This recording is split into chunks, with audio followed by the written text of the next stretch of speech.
It's time for your weekly fix of wrestling nostalgia when we look at wrestling's past eras, from the Attitude Era to the Reality Era. I'd like to think that maybe this company will be better after Vince McMahon's dead, but the fact is, it's going to get taken over by his idiotic daughter and his doofus son-in-law and the rest of his stupid family. To today,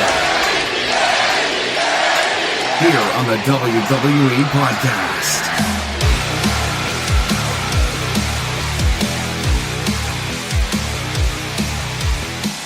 Welcome to the WWE Podcast, everybody. It's time for a little wrestling nostalgia.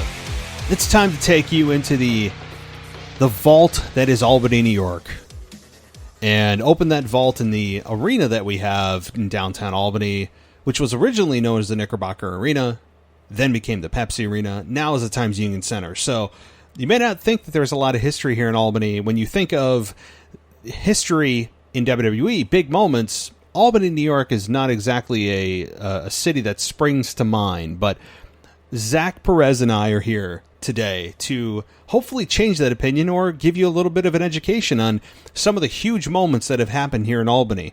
And actually, we are the home of the biggest single Raw moment in the history of Raw. How about that? That is true. And you probably all know what that is, and you're thinking, oh, that was there? Yes, it was. Yes, it was. Toot, toot, my own horns. But, guys, thank you so much for joining me on this Sunday, November 17th, 2019. And so we got a great show coming up for you with Zach Perez, which he hosts the AEW Aftershock on Thursdays. And great host, great co-host, and it's a great conversation that we had about the moments in time that happened at Albany, New York. So you're going to not want to miss that. And as always, you can head up on Twitter, hit me up at the WWE Podcast if you'd like to talk about wrestling. And you can also head on over to patreon.com/WWE Podcast if you want an ad-free experience of this show and get a shout-out, come on the show, do your own show, video shout-outs, lots of other cool stuff. Head on over to patreon.com/WWE Podcast. So I'm going to cut everything short. I'm going to get right to the point. I'm not going to let you guys wait. Let's get right to the conversation with Zach and myself. And again, as a reminder, I'll be back Tuesday with a Raw review. Wednesday, I'll be back with some more nostalgia. And then Thursday and Friday are your AEW, NXT. Saturday is a full Survivor Series preview. Loaded week coming up. Hope you guys stick with us here and subscribe to this podcast. I really would appreciate it. And everybody, enjoy your night, evening, morning, whatever you're listening, and enjoy this conversation. I'll talk to you next time. All right, welcome back to the show. And, of course, it's Sunday, which means a special show, which means today I have Zach Perez on here who is going to cover some nostalgia, some very localized nostalgia. You may know Zach, of course, as your AEW Aftershock host here on the WWE Podcast Network. And Zach, welcome to the show. It's great to connect with you, and I've been loving the shows. I know that the people listening to your shows love your AEW reviews, and now we get to do a little bit of a nostalgic show ourselves. Thank you. Yeah, it's really been a lot of fun so far. I really appreciate all the fans who've been listening and supporting the show, and it's really cool to kind of connect back to really the way that we got started talking about wrestling and talking and getting started with the show and talking about, right where the home of wrestling is in Albany. So it's a pretty full circle experience on a Sunday night, right? It really is. And I don't think I've ever spoken locally, anyway, in a large capacity and for an entire podcast, done a localized wrestling nostalgia show. But to be honest, as we were just saying off the air, little old Albany, New York has quite a bit of history in its in wrestling history anyway. And one of them got voted the biggest Raw moment in history. And so we're going to get to that.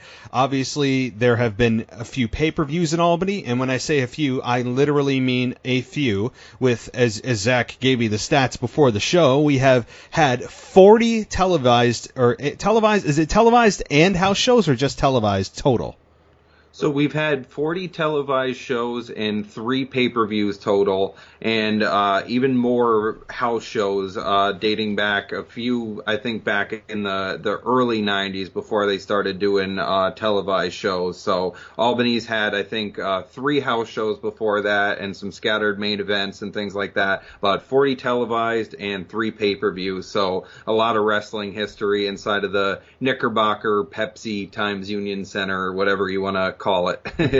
And for those that don't know, it used to be called originally the Knickerbocker Arena, and this is located in downtown Albany.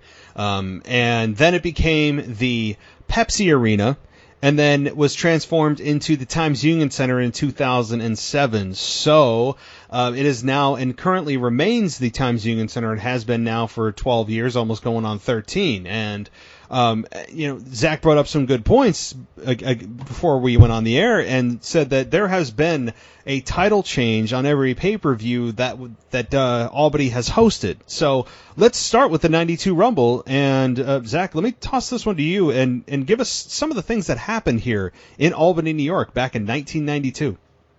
Yeah, so one of the things, I just went back and watched this again, and really, although some of the matches don't quite age so well looking back, one of the matches that really stuck out to me was watching the Orient Express take on the New Foundation. This was when the New Foundation was rocking the nice windbreaker, 90s-inspired neon pants, before Anvil Neidhart ended up leaving a few weeks later, and they abandoned that whole shtick. But you could really see this was when Owen Hart was really at his best, putting a huge influence onto the future of wrestling, and it's really a shame that we lost him so young, because I think that he would have probably been influencing the next 30 years of wrestling still. I mean, it's just so crazy to see. He was doing some springboards, and you could see his influence now on Pete Dunne with the nice finger locks and stepping on the hands, and just some really beautiful wrestling by Owen Hart, and that really stuck out. Some great storytelling and ring psychology, and he really kind of carried the entire match, to be quite honest, throughout that. So really great performance by him. But next up was Roddy Piper versus the Mountie, and Roddy Piper ended up taking Intercontinental Championship gold, which was his only WWF singles title. So that was a huge moment, which was the biggest moment of the night, in my opinion. Match was a little lackluster, but really just seeing that moment happen, the promo beforehand, the energy that Roddy Piper always brings, that was just such a huge moment to see inside of, Small Albany. So that was really, really cool to see. Then, a couple of tag team matches leading into the main event, which was the Royal Rumble, of course, where Ric Flair ended up lasting all the way from the 3rd spot and setting a world record at the time, as Gorilla Monsoon and Bobby Heenan would let you know throughout the night.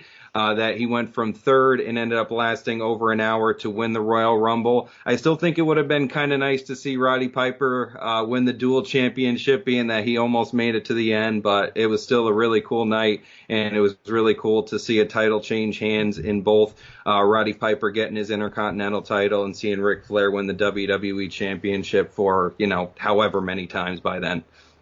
And yeah, and again, I was not in attendance, and as you noted, you weren't even born for this to actually be in attendance for the show. I was a ripe old age of 7, so I obviously I did not attend, and I didn't even know wrestling existed until 97 or 96. So yeah, this was a significant pay-per-view for the WWF at the time, and headlined by Ric Flair, obviously winning the Royal Rumble, and it was.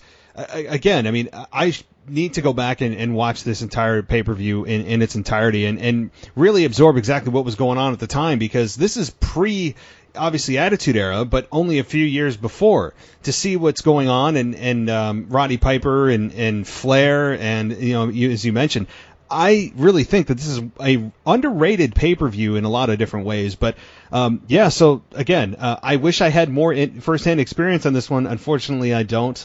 But I do have first-hand experience with the other pay-per-views that were that were housed in Albany, and at the time called the Pepsi Arena. And just so the people listening know, the reason Zach called it Smallbany, if you guys don't know, is because those of you that whenever you hear somebody say, "Oh, I'm from New York," people immediately think, New York City. And when you say, no, I'm from upstate, people automatically think, oh, you mean Westchester. And they don't realize there's 90% more of the state to go. And so we're from the upstate, also known as Smallbany from those in New York City who look at Albany as really small. So that's how Albany gets its Smallbany nickname. So those of you that didn't know, now you know. But so we get into some other pay-per-views here that are, again, more significant to me simply because of the fact that I was alive and attended these pay-per-views. We moved to the No Mercy pay-per-view in 2000. October of 2000. I think it was October 20th of 2000. I remember winning tickets at the Great Escape. You know where that is because you're a local guy. Up in Lake George, New York, I ended up winning tickets to this pay-per-view because they had a contest at the Great Escape, which was an amusement park. It's like Six Flags, kind of a mini version of Six Flags. And my brother and I had to do perform wrestling, anything wrestling related on this stage that was kind of in the middle of the park. And my brother and I won because I ended up giving him a Stone Cold Stunner. He could sell the hell out of it.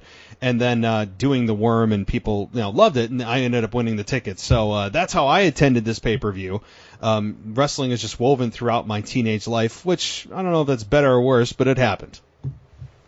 That really is great that it predated the age of smartphones, I guess, isn't it, right? Oh, my God. God, that somebody yes. doesn't have footage out there somewhere of you doing that? No, it is buried in people's minds, but that's where it will stay. Exactly. No. You're just a faceless person out there. Somebody won't ever be able to connect you to it anyway, Never. right? No, because I had hair back then. I do not have hair now. I lost hair. I'm only 34, but I don't know what the hell is wrong with my genes. Everyone else in my family, except my brother and I, have hair. And all of a sudden we're just if we don't shave our heads, we're going to look like fools. So what do we do? I mean, I don't know. But anyway, you guys are learning a lot more about me than you need to know. What you want to know about is this pay-per-view. And this took place, as I said, on October 20th of 2000, and there was some significant things that happened on this show, and not just from a perspective of a title change, but also the return of Stone Cold Steve Austin, who, in one of the most significant storylines in the history of the company, was run down at Survivor Series the year before, and there was a mystery assailant. It all came down to who done it. And in one of the most, I think one of the better whodunit, not, this past year of, Eric Rowan ran down, Roman Reigns. I mean, we had a real good payoff here. And yes, it was Rikishi. And to some people, it was a bit of a letdown, but at the same time, they were trying to build a new heel. So Rikishi immediately got heat on him. And this is where Stone Cold drove his truck into the pay-per-view, ended up beating the holy hell out of Rikishi, and never delivered a stunner. I was a bit sad about that. I don't know why he never got a stunner off. I was a bit disappointed. But the match ended up in the outside the arena, where Austin was basically going to commit vehicular manslaughter on Rikishi, only to be stopped by the Albany PD. So obviously there's more matches, and we'll get to those too. But what were some of your thoughts, Zach, and memories of the No Mercy pay-per-view? Yeah, that's the one that sticks out in my mind. I went through and I watched all the pay-per-views through again, in preparation for this, and the matches leading up to this were a little bit lackluster. The card was a little bit run down a little bit leading up to this. The Jericho X-Pac match a little earlier on was nice, but this match just felt so unique because you had Stone Cold returning, and there was just so much. The crowd was so behind it, and everything was just, the energy was so electric. and Stone Cold was feeding off of it. And I think a lot of what may have been behind him not delivering the stunner was he still had the 2 braces on the knees, and he still definitely looked a little labored in his movement and things like that. But it definitely was just a huge moment in pro wrestling to have him return after so long, and the anticipation behind it, and him just whooping Rikishi all over, and the blood rushing down his face, and him, the moment of him chugging the beer as he drove the truck through, and him crashing into the stage as he drove it to the back into Albany, and driving out into the road. And it was just such a brilliant angle, too, to have him get arrested by the police. I just thought the execution of it all was just done so perfectly, and if there were limitations to him, they worked around it absolutely beautifully, and to get him arrested and to do all of that just made so much sense and made his character look so much more badass. And I don't quite understand how they don't get how to book baby faces like they used to, because that is how you make a badass baby face, and Stone Cold was just the best to ever do it when it comes to that role.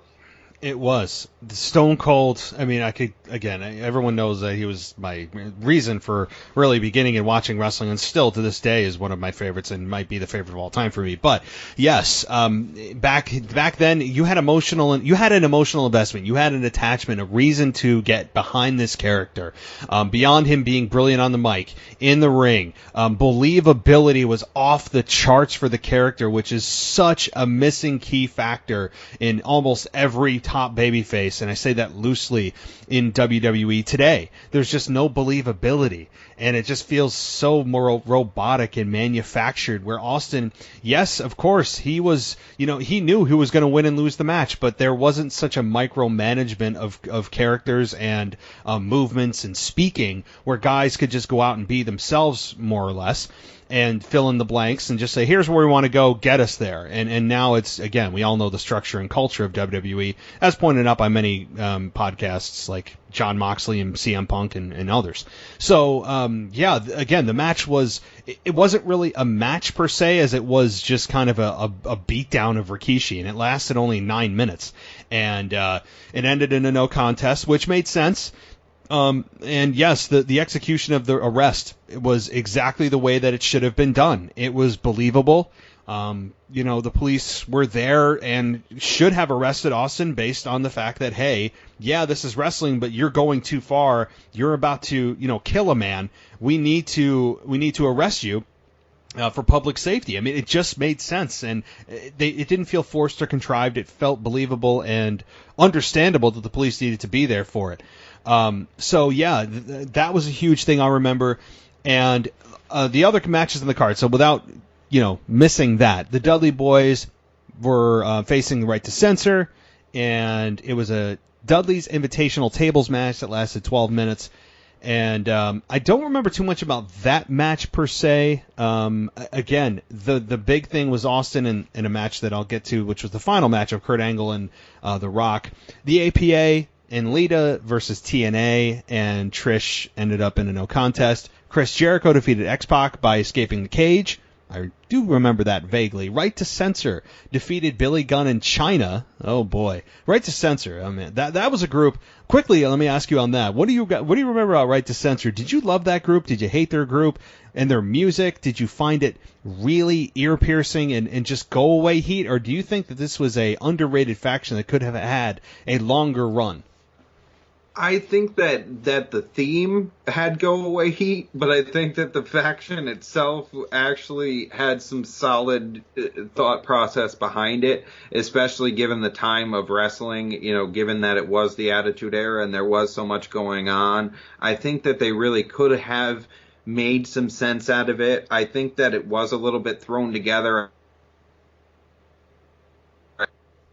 Father, for example, probably didn't need to be in that group, but I think they could have been better. They could have probably had some longevity, but it was just something that was kind of such a thrown together project that I think it was always kind of destined for the bin. I think Stevie Richards always was an underutilized talent, and unfortunately he never was going to capture the greatness that he was when he was Nova, and that just kind of is very unfortunate given the great shape that he got in, and a he really was a fantastic talent and very underutilized, and he sold this gimmick really well on the mic too, which was kind of different given what he was given. He did, and maybe that's what I remember most is, yes, the music was, and it was designed to be ear-piercingly annoying go-away heat. But Stevie Richards was the mastermind. He was the ringleader. He was the top dog in that group, and seeing him get beat up was always a blast. Yes, Godfather joined in, Bill Buchanan joined in, Ivory joined in, and yeah, I think that they had heat. And really, as you said, it was thrown together, but I think as a response of WWE mocking those who would like to have censored or think WWE should be censored. And I think it was just a direct response to that. And so, anyway, moving along here, William Regal defeated Naked Midian, God almighty. Los Conquistadors defeated the Hardy Boys for the WWF Tag Team Championship. Triple H defeated Chris Benoit in an 18-minute match. Vaguely remember that as well, but again, the second biggest thing here was Kurt Angle defeating The Rock in a no disqualification match for the WWF Championship. Kurt Angle winning his very first WWF Championship ever, and it occurred here in Albany, New York. What are your memories of that? It was just such a crazy moment. I do wish that it wasn't muddled a little bit by the Stephanie McMahon involvement and the overuse that they had going on in 2000 with her involvement leading into SummerSlam and, the awesome SummerSlam 2000 card, which, sticks out in my mind as maybe one of my favorite pay-per-views in maybe of WWF history.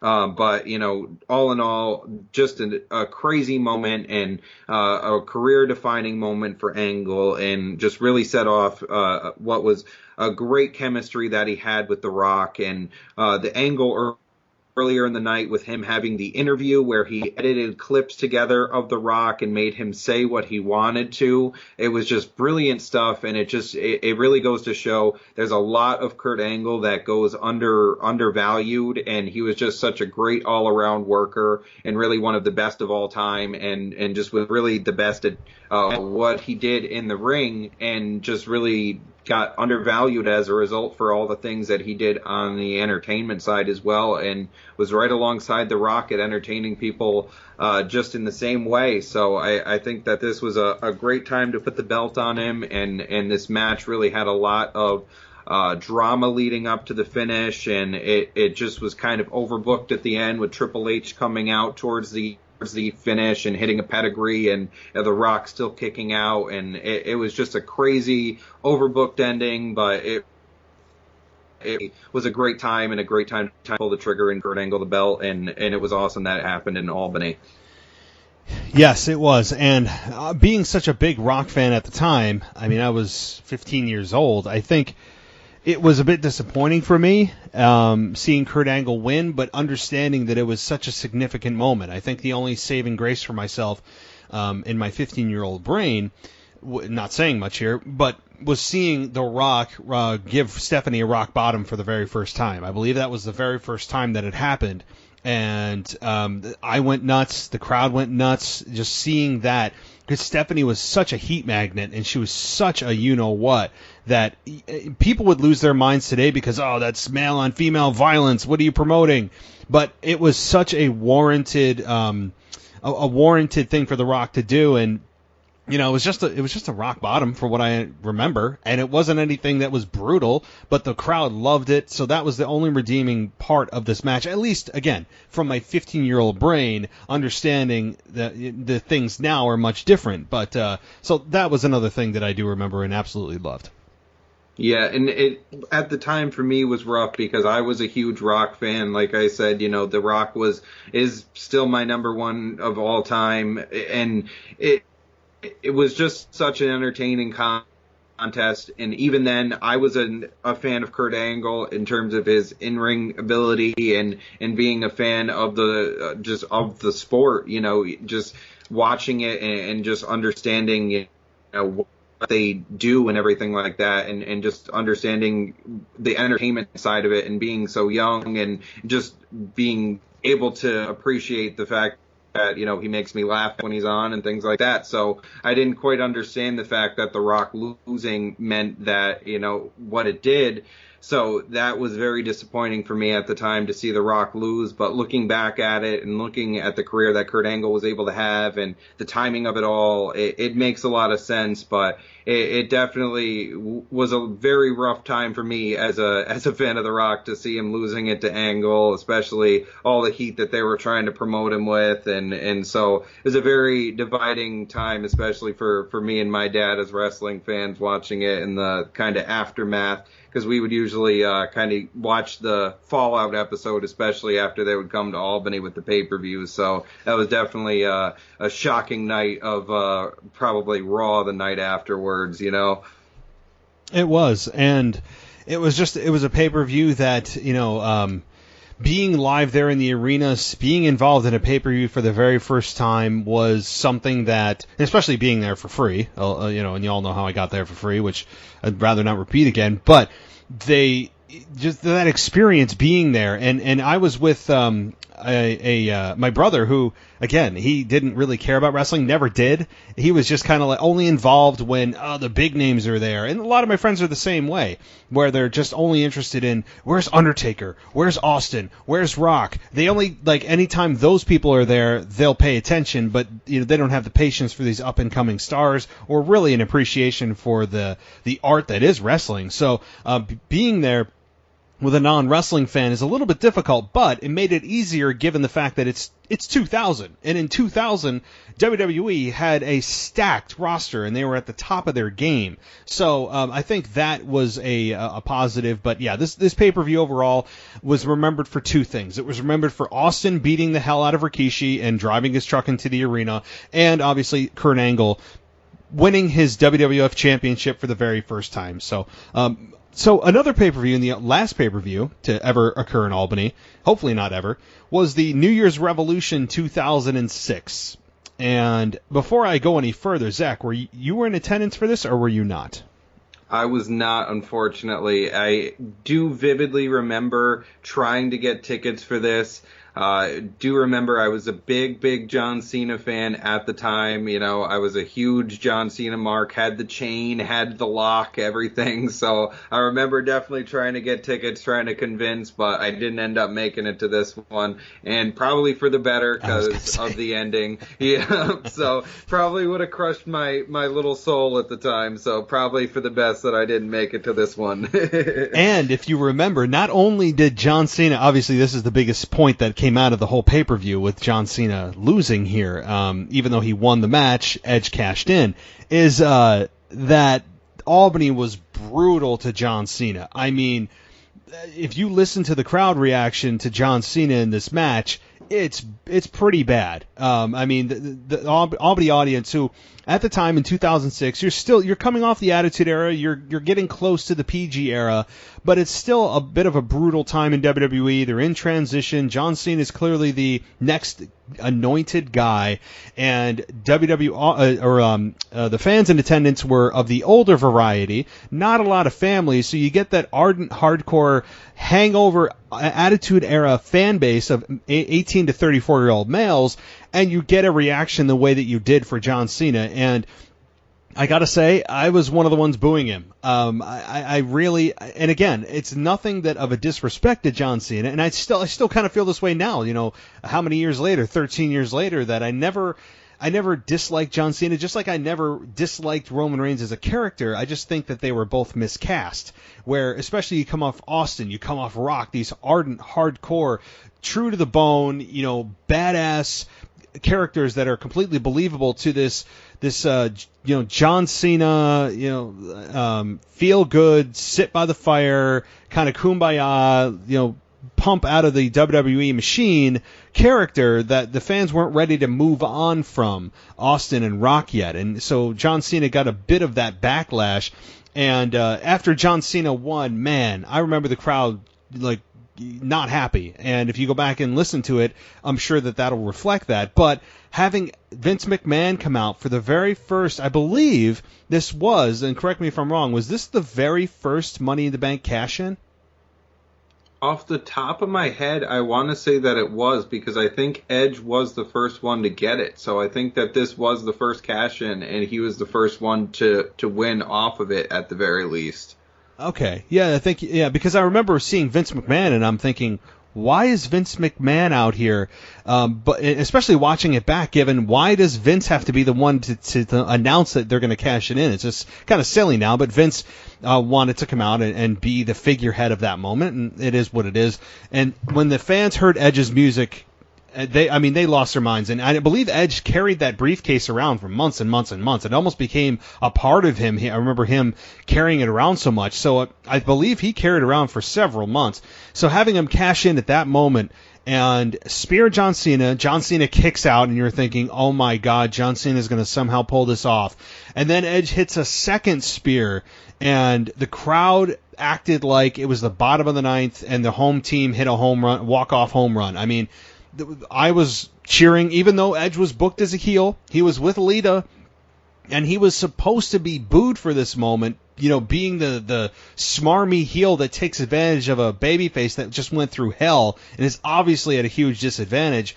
It was just almost as if anybody but John Cena, just as we've heard before, anybody but Roman, it was kind of that same dynamic with John Cena. So to see Edge beat John Cena here, it certainly made the Albany crowd happy, but I would imagine that we were the minority in the overall audience that was watching at that time. Yeah, it was a very unique situation. Because I think a lot of people were very divided at the time with John Cena. It was a very unique point in his career because he was being booked as the top babyface. And, I was looking back at his career, and I think that, if probably half or so of his title reigns would have been swapped with United States or Intercontinental title runs, I think a lot of people could have stomached him a lot better. If they would have just swapped them with different people at different times and things like that. But I think people just got so sick of him always being Big Match John and always winning the big title. And so, or a big title match rather. So this moment especially was a culture shock. It was kind of the antithesis of that. So having that happen here in Albany and everything, it's just such a crazy moment and so much of that. And it was such a shock, and the Money in the Bank played into that so perfectly. And what was kind of interesting was there was a lot of foreshadowing and a lot of kind of a full circle moment, because earlier in the night, Edge had his match with Ric Flair, and he ended up beating him down with the briefcase, and he got disqualified in that match, and he was challenging for the Intercontinental Championship. And like I said earlier, Roddy Piper was the one who was the first one to win a WWF title in Times Union Center, or, Knickerbocker Arena at the time then, when he won the Intercontinental Championship back at the 92 Royal Rumble. So he ended up beating Ric Flair up with the briefcase, then bloodied him up, and then later on, Ric Flair in the 92 Royal Rumble won the WWE Championship. Edge later on in the night with that briefcase cashes in and wins the WWE Championship. So it's kind of this weird full circle. He joins the names who have won titles in the building. It was this kind of strange foreshadowing moment that kind of really all fits and worked very well. So it's pretty crazy that everything kind of all fell together and all happened at John Cena's expense. But I think that the crowd split kind of fits all together in that moment very well, given that there's so much history in that moment, and it being Edge's first title reign, and it just all kind of fits together in this kind of symphony and cheers and boos that was going on in the audience that night too. Yeah, it does. And I think, again, you're seeing this dynamic repeat itself over and over, though. I mean, the whole rejection for the babyface for WWE, who just seems to have no idea how to successfully implement and create a babyface in 2019, or for that matter, the last decade. A true top guy that is ultra hot and that all walks of life, all ages, all races can get behind. it's been a challenge for WWE to recreate the Austins and Rocks. And yes, they are a once-in-a-generation performer, and we understand that. But some of the booking mistakes and presentation of the way that they create these characters is really on the booking team, not so much the guys that they're selecting at times. And yes, this was a crossroads in John Cena's career, and I think a lot of it was the backlash of coming off the Attitude Era, where Austin's no longer active, Rock's no longer active. It's not the same cast of characters anymore. The landscape's changing. Brock Lesnar's gone. He's off doing, I don't even know if he was doing football at the time. I think at that point he was done with football in 2006. But at this point, again, it's a transition period, and you have these new guys coming up. And you have John Cena at the helm, and the crowd rejecting the way that WWE was presenting him. At least in Albany, we did anyway. So maybe we're the a-holes. I don't know. But we were not happy with John Cena. We were happy to see him lose. And it kind of reminded me, as you were talking about Edge earlier in the night defeating, or rather Ric Flair defeating Edge by disqualification, was the same kind of thing in a way of Randy Orton Randy Orton versus Seth Rollins at WrestleMania 31, when Seth Rollins lost to Randy Orton in the awesome finish that they turned to stomp into an RKO, which was still an amazing spot, and then having Seth come back out at the end of the night to cash in on Brock and Roman Reigns to really save that main event from the audience losing their minds, booing it out of the building had Roman Reigns won, even though I think the match was good. So that kind of sparked my memory and parallel to that. But as far as the rest of the card goes, I mean, there were some notable things here. I mean, we have Triple H defeating Big Show. I mean, I don't know how interesting that was at the time. Chavo Guerrero defeated Snitsky. If you remember Snitsky, Mr. It Wasn't My Fault, which imagine running that storyline in 2019 about an abortion. My God. I mean, just thinking. And remember his foot fetish, too, as well. That's right. Oh my! I mean, just to think of some of the things that WWE has done, and they are trying to scrub that from the minds of fans, and their charitable good doings and all the stuff they do now. Man, they are running far and away from what their identity used to be. But so yeah, I mean, that was probably the biggest moment of the night, without question. John Cena winning, and then Edge cashing in. Anything else that you wanted to note on this? You know, one of the things that really caught my eye, you know, when you're saying about this transitional era, one of the things that really stuck out to me was you had the Trish Stratus versus Mickie James match for the WWE Women's Championship, which that went on for 7 minutes and 18 seconds. And there was that weird, you know, lesbian fandom relationship storyline going on between the two. But at least the two of them both could wrestle, and they both had, you know, they both were kind of progressing the women's division along. And so it was nice to see that on the card, and they both were working a pretty decent match together. So that was a nice little moment there, and seeing that kind of be a moment where you could sort of see the women's revolution kind of taking form, even though they were doing what they could with what they were given. But then you look further down the card, and you have the bra and panties gauntlet match that went on for 11 minutes and 1 second. So a full 4 minutes given to it, and it kind of shows you that weird transitional period that wrestling was having at that time too, where they didn't really know what they wanted to do. They were still trying to be trashy, but they didn't really know, you know, what direction to be trashy. They were just doing it for the sake of shock value.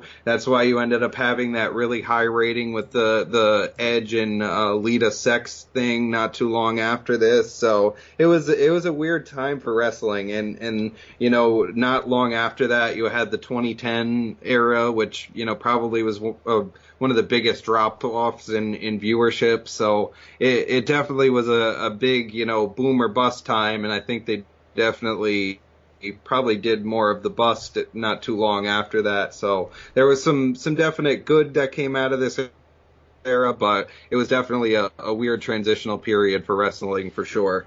It was. It's just the no man's land. You know, WWE's trying to find their foothold again. You know, they don't have any true competition. They are the really the only kings in the kingdom, and they were trying to find themselves again, I think. And like you said, here we have Trish and Mickie James. Had it not been for them and a few others like Lita to legitimize the women's division, they still would have just been sexified.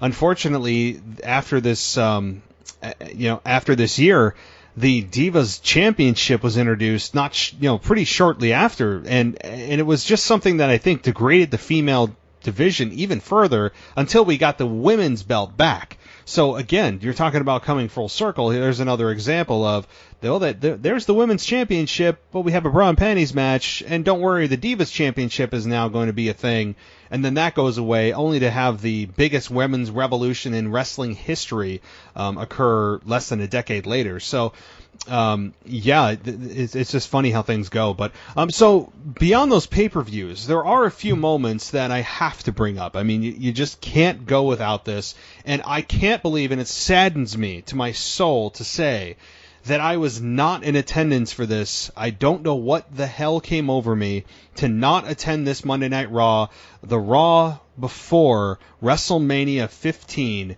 of which Austin came in with the beer truck, and in the biggest moment in Raw history, as voted on by the fans, which I believe WWE announced, I think it was Raw 20, the 20th anniversary of Raw, or Raw 1000, or something like that, in which they voted to say this was the biggest moment in Raw history.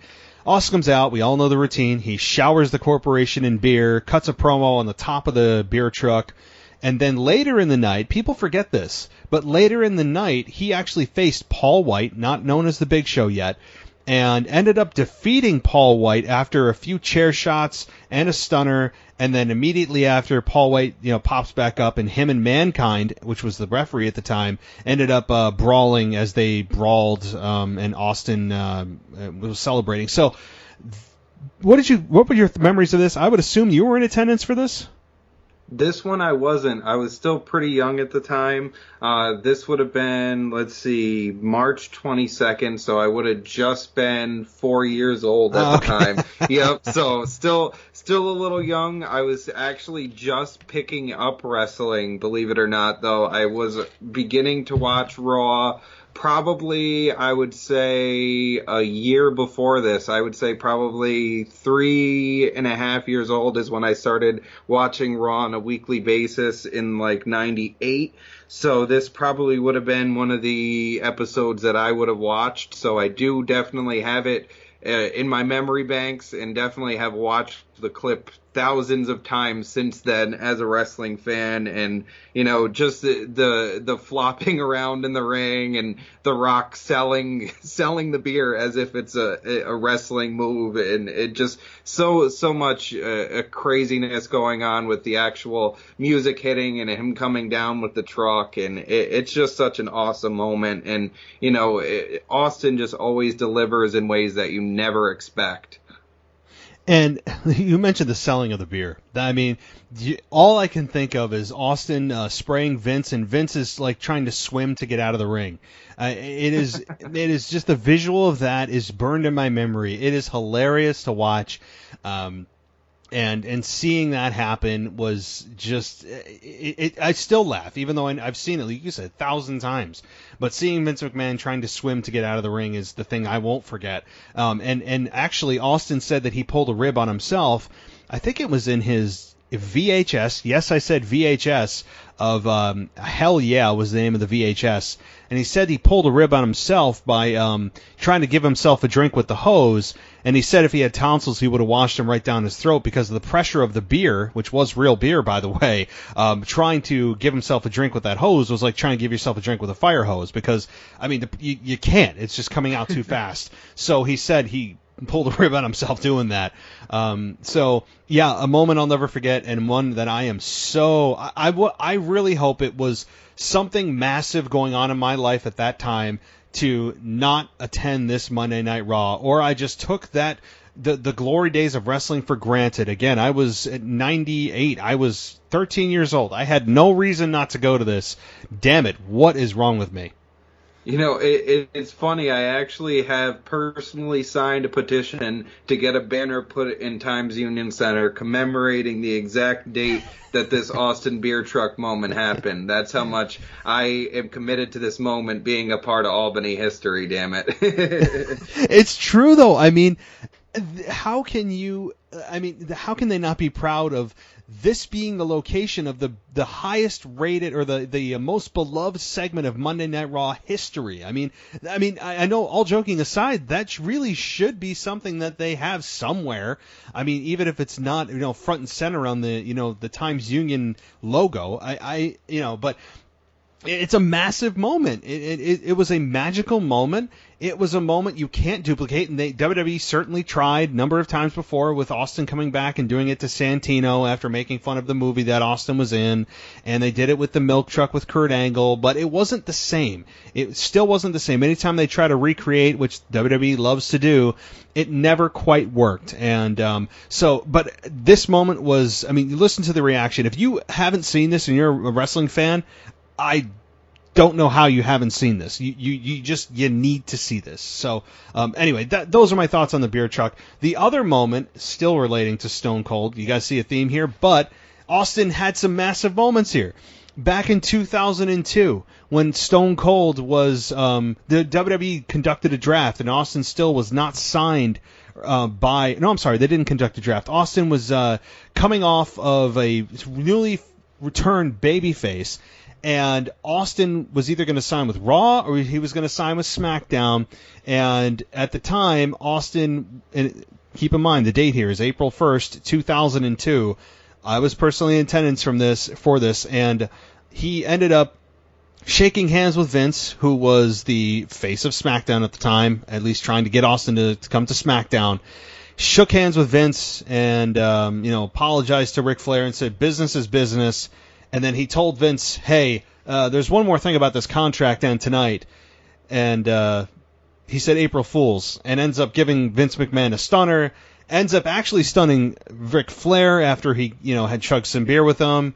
And so it was an awesome moment all around. Again, not huge significant in the history of WWE annals of time, but at least in my memory, in Matt's memory, it was a huge moment. And especially looking back now, you just take those days and those shows for granted. But I love that segment anyway.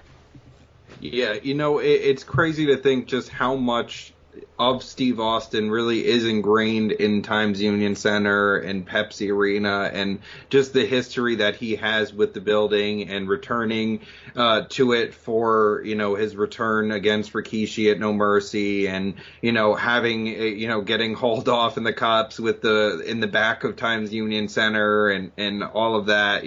It's just, there's so much of his career that all is represented here in Albany. It's just such a cool part of wrestling history, and having him kind of be this local guy, considering that he's the Texas Rattlesnake, having him kind of be wrapped up in so much history here in Albany is such a cool thing. And all the moments that he's had in the wrestling ring, and every little moment that he has built his character and built his lore. And I love the fact that he's one of the few wrestlers who has left out on top. And so many people call for him to get back in the ring one more time, and as much as there's a part of my brain that itches at that, just ever so much, I'm glad that he left it where he is, and he just leaves this badass lasting image in your mind. And every time you see him, you're like, oh, I wonder if he's just gonna pop out a stunner on somebody at any given moment. Which is all he needs to do at this point. And I would love to see him return again, but would I really love it? We've seen legends return, and it just doesn't go well because they can't be who they were. And Father Time gets everybody, and injuries get everybody. So would I like to see Austin in one last match? I guess I would, but I'd be very cautious because I don't want to taint the memory of what Austin was.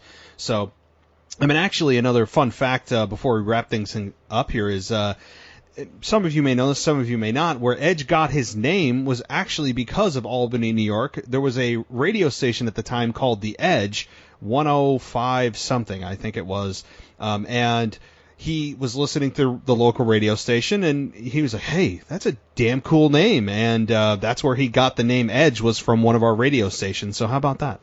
Oh, that's really interesting. That's not something that I realized. So that's kind of another full circle reason as to why he ended up winning WWE Gold here too, I guess, right? It all kind of makes sense and links together. Somehow the crazy mind of Vince McMahon works magic sometimes, doesn't it? It does. Yeah, I'm sure it's totally on purpose. Yeah, exactly. So is there anything else I missed? I mean, I know we could go match by match here in terms of the card, but were there any other moments that maybe you wanted to bring up that we haven't discussed?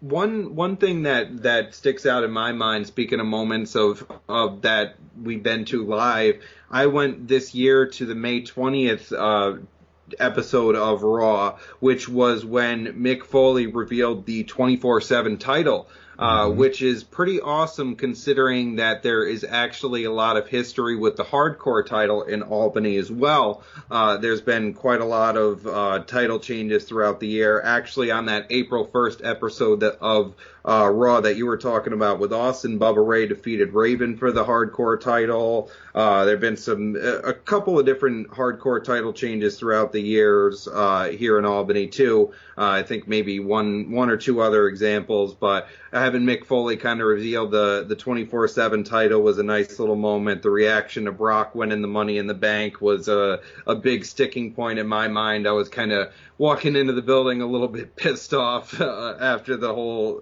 fiasco with him grabbing the Money in the Bank and winning it that way, and seeing Titus O'Neil become the first champion, and then Robert Roode pinning, and it just was cool to see the footage of the back of the Times Union Center being used too, with R-Truth winning with the pin over. I think he put him in the trunk and like jumped on top and pinned him that way. But it was like the backdrop where you saw Rikishi and the No Mercy moment and everything. So it was like seeing that 19 years later and seeing the 24/7 title and you know, the Greenwich street fight in Albany that happened, and just all the different things that have happened in that same back parking lot where they charge you $30 to park your car before the show happens. You know, like it's just so awesome to see all of that happen and come together, and that was just a cool moment to happen, you know, 19 years later, and see it on the pay-per-view footage. And so the 24/7 title moment was a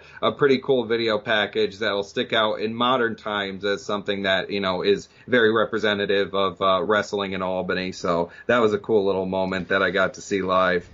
That is, yeah, and I wasn't able to attend that, so that's cool you bring that up. And I do remember seeing that backdrop of Austin, and I could almost see the silhouette of Rikishi laying against the. I remember it was like a rocky background or something, like it was like laying on the ground, but it was there was like rocks or something, and I remember I could just almost see Austin's truck there, and I could see Rikishi bloody just kind of slouch there, and I remember oh god, yeah. So that's funny you bring that up. And another moment I remember that I forgot too was when Shawn Michaels was the commissioner of Monday Night Raw, and Vince fired Shawn Michaels, and at the end of Raw, Shawn ended up giving Sweet Chin Music to Vince McMahon, and so I remember that very clearly as well, before, you know, he went completely away and then found God and did his own thing and came back in 2002 and faced Triple H and at SummerSlam. So yeah, boy, just so many moments I'm like racking through my brain. It's crazy. So yeah, this has been a pretty good fun trip down memory lane, and hopefully those of you that have no idea about the Times Union Center or Knickerbocker Arena / Pepsi Arena now know that there was some damn significant things that happened here, even in good old Smallbany. Absolutely, yeah, and you know, so many title changes and so many different things throughout the year, and it goes to show you, you know, if WWE comes around here, especially if they do come back for another pay-per-view, don't be an idiot like I was when I was a wrestling fan younger. Buy a damn ticket, because you're gonna regret it, and you're gonna miss out on probably a title change and probably something very significant in history, because there always seems to be a crazy moment going on that they want to make happen here in Albany. So it's cool that they bring a lot of action to upstate New York, and it's cool to look back on all the crazy history that's happened here. Yeah, it's very, very true. I mean, yeah, if you ever get a chance to go to a pay-per-view, grab it. Again, there hasn't been a pay-per-view here in 13 years. Now almost 14. So, yes, pay-per-views are few and far between.